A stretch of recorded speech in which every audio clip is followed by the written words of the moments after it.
چھٹا باب۔ پھر وہاں سے نکل کر وہ اپنے وطن میں آیا اور اس کے شاگرد اس کے پیچھے ہو لیے۔ جب سبت کا دن آیا تو وہ عبادت خانے میں تعلیم دینے لگا، اور بہت لوگ سن کر حیران ہوئے اور کہنے لگے کہ یہ باتیں اس میں کہاں سے آ گئیں، اور یہ کیا حکمت ہے جو اسے بخشی گئی، اور کیسے معجزے اس کے ہاتھ سے ظاہر ہوتے ہیں۔ کیا یہ وہی بڑئی نہیں جو مریم کا بیٹا اور یعقوب اور یوسس اور یہودا اور شمعون کا بھائی ہے؟ اور کیا اس کی بہنیں یہاں ہمارے ہاں نہیں؟ بس انہوں نے اس کے سبب سے ٹھوکر کھائی۔ یسوع نے ان سے کہا، نبی اپنے وطن اور اپنے رشتہ داروں اور اپنے گھر کے سوا اور کہیں بے عزت نہیں ہوتا۔ اور وہ کوئی معجزہ وہاں نہ دکھا سکا، صرف تھوڑے سے بیماروں پر ہاتھ رکھ کر انہیں اچھا کر دیا۔ اور اس نے ان کی بے اعتقادی پر تعجب کیا۔ اور وہ چاروں طرف کے گاؤں میں تعلیم دیتا پھرا۔ اور اس نے ان 12 کو اپنے پاس بلا کر 2 کر کے بھیجنا شروع کیا، اور ان کو ناپاک روحوں پر اختیار بخشا، اور حکم دیا کہ راستے کے لیے لاٹھی کے سوا کچھ نہ لو، نہ روٹی، نہ جھولی، نہ اپنے کمر بند میں پیسے، مگر جوتیاں پہنو اور 2 کرتے نہ پہنو۔ اور اس نے ان سے کہا، جہاں تم کسی گھر میں داخل ہو تو اسی میں رہو جب تک وہاں سے روانہ نہ ہو، اور جس جگہ کے لوگ تم کو قبول نہ کریں اور تمہاری نہ سنیں، وہاں سے چلتے وقت اپنے تلووں کی گرد جھاڑ دو تاکہ ان پر گواہی ہو۔ اور انہوں نے روانہ ہو کر منادی کی کہ توبہ کرو، اور بہت سی بدروحوں کو نکالا اور بہت سے بیماروں کو تیل مل کر اچھا کیا۔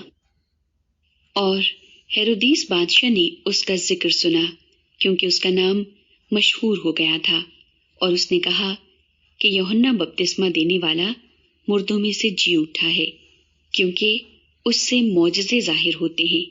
مگر بعض کہتے تھے کہ ایلیا ہے، اور بعض یہ کہ نبیوں میں سے کسی کی مانند ایک نبی ہے۔ مگر ہیرودیس نے سن کر کہا کہ یوحنا جس کا سر میں نے کٹوایا وہی جی اٹھا ہے، کیونکہ ہیرودیس نے آپ آدمی بھیج کر یوحنا کو پکڑوایا، اور اپنے بھائی فلپس کی بیوی ہیرودیاس کے سبب سے اسے قید خانے میں باندھ رکھا تھا، کیونکہ ہیرودیس نے اس سے بیاہ کر لیا تھا، اور یوحنا نے اس سے کہا تھا کہ اپنے بھائی کی بیوی کو رکھنا تجھے روا نہیں۔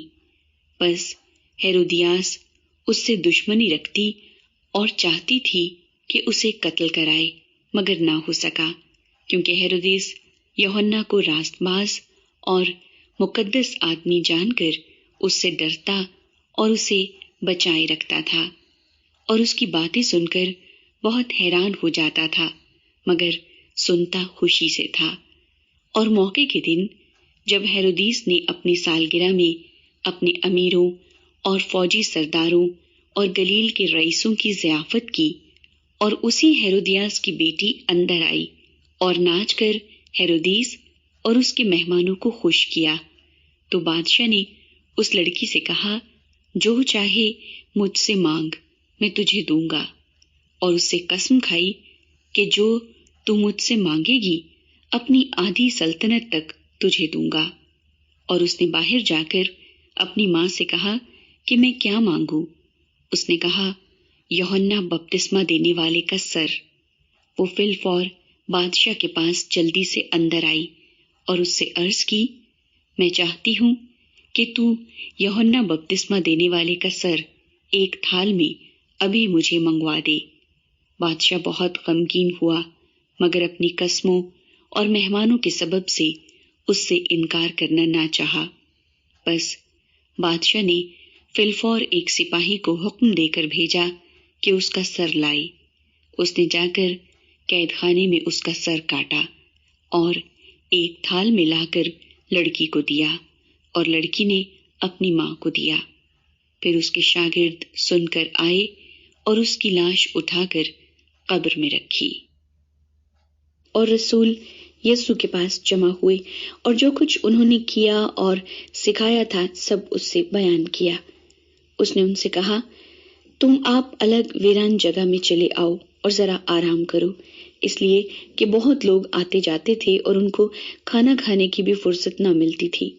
بس وہ کشتی میں بیٹھ کر الگ ایک ویران جگہ میں چلے گئے۔ اور لوگوں نے ان کو جاتے دیکھا اور بطیروں نے پہچان لیا اور سب شہروں سے اکٹھے ہو کر پیدل ادھر دوڑے اور ان سے پہلے جا پہنچے، اور اس نے اتر کر بڑی بھیڑ دیکھی اور اسے ان پر ترس آیا، کیونکہ وہ ان بھیڑوں کی مانند تھے جن کا چرواہا نہ ہو، اور وہ ان کو بہت سی باتوں کی تعلیم دینے لگا۔ جب دن بہت ڈھل گیا تو اس کے شاگرد اس کے پاس آ کر کہنے لگے، یہ جگہ ویران ہے اور دن بہت ڈھل گیا ہے، ان کو رخصت کر تاکہ چاروں طرف کی بستیوں اور گاؤں میں جا کر اپنے لیے کچھ کھانے کو مول لیں۔ اس نے ان سے جواب میں کہا، تم ہی انہیں کھانے کو دو۔ انہوں نے اس سے کہا، کیا ہم جا کر 200 دینار کی روٹیاں مول لائیں اور ان کو کھلائیں؟ اس نے ان سے کہا، تمہارے پاس کتنی روٹیاں ہیں؟ جاؤ دیکھو۔ انہوں نے دریافت کر کے کہا، 5 اور 2 مچھلیاں۔ اس نے ان کو حکم دیا کہ سب ہری گھاس پر دستہ دستہ ہو کر بیٹھ جائیں۔ پس وہ 100 اور 50 کی قطاریں باندھ کر بیٹھ گئے۔ پھر اس نے وہ 5 روٹیاں اور 2 مچھلیاں لیں اور آسمان کی طرف دیکھ کر برکت دی، اور روٹیاں توڑ کر شاگردوں کو دیتا گیا کہ ان کے آگے رکھیں، اور وہ 2 مچھلیاں بھی ان سب میں بانٹ دی۔ پس وہ سب کھا کر سیر ہو گئے، اور انہوں نے ٹکڑوں اور مچھلیوں سے 12 ٹوکریاں بھر کر اٹھائیں، اور کھانے والے 5000 مرد تھے۔ اور فی الفور اس نے اپنے شاگردوں کو مجبور کیا کہ کشتی پر بیٹھ کر اس سے پہلے اس پار بیت سیدہ کو چلے جائیں جب تک وہ لوگوں کو رخصت کرے، اور ان کو رخصت کر کے پہاڑ پر دعا کرنے چلا گیا۔ اور جب شام ہوئی تو کشتی جھیل کے بیچ میں تھی اور وہ اکیلا خشکی پر تھا۔ جب اس نے دیکھا کہ وہ کھینے سے بہت تنگ ہے کیونکہ ہوا ان کے مخالف تھی، تو رات کے پچھلے پہر کے قریب وہ جھیل پر چلتا ہوا ان کے پاس آیا اور ان سے آگے نکل جانا چاہتا تھا، لیکن انہوں نے اسے جھیل پر چلتے دیکھ کر خیال کیا کہ بھوت ہے اور چلا اٹھے، کیونکہ سب اسے دیکھ کر گھبرا گئے تھے۔ مگر اس نے فی الفور ان سے باتیں کی اور کہا، خاطر جمع رکھو، میں ہوں، ڈرو مت۔ پھر وہ کشتی پر ان کے پاس آیا اور ہوا تھم گئی، اور وہ اپنے دل میں نہایت حیران ہوئے، اس لیے کہ وہ روٹیوں کے بارے میں نہ سمجھے تھے بلکہ ان کے دل سخت ہو گئے تھے۔ اور وہ پار جا کر گنیسرت کے علاقے میں پہنچے اور کشتی گھاٹ پر لگائی، اور جب کشتی پر سے اترے تو فی الفور لوگ اسے پہچان کر اس سارے علاقے میں چاروں طرف دوڑے اور بیماروں کو چارپائیوں پر ڈال کر جہاں کہیں سنا کہ وہ ہے وہاں لیے پھرے، اور وہ گاؤں، شہروں اور بستیوں میں جہاں کہیں جاتا تھا، لوگ بیماروں کو بازاروں میں رکھ کر اس کی منت کرتے تھے کہ وہ صرف اس کی پوشاک کا کنارہ چھو لیں، اور جتنے اسے چھوتے تھے شفا پاتے تھے۔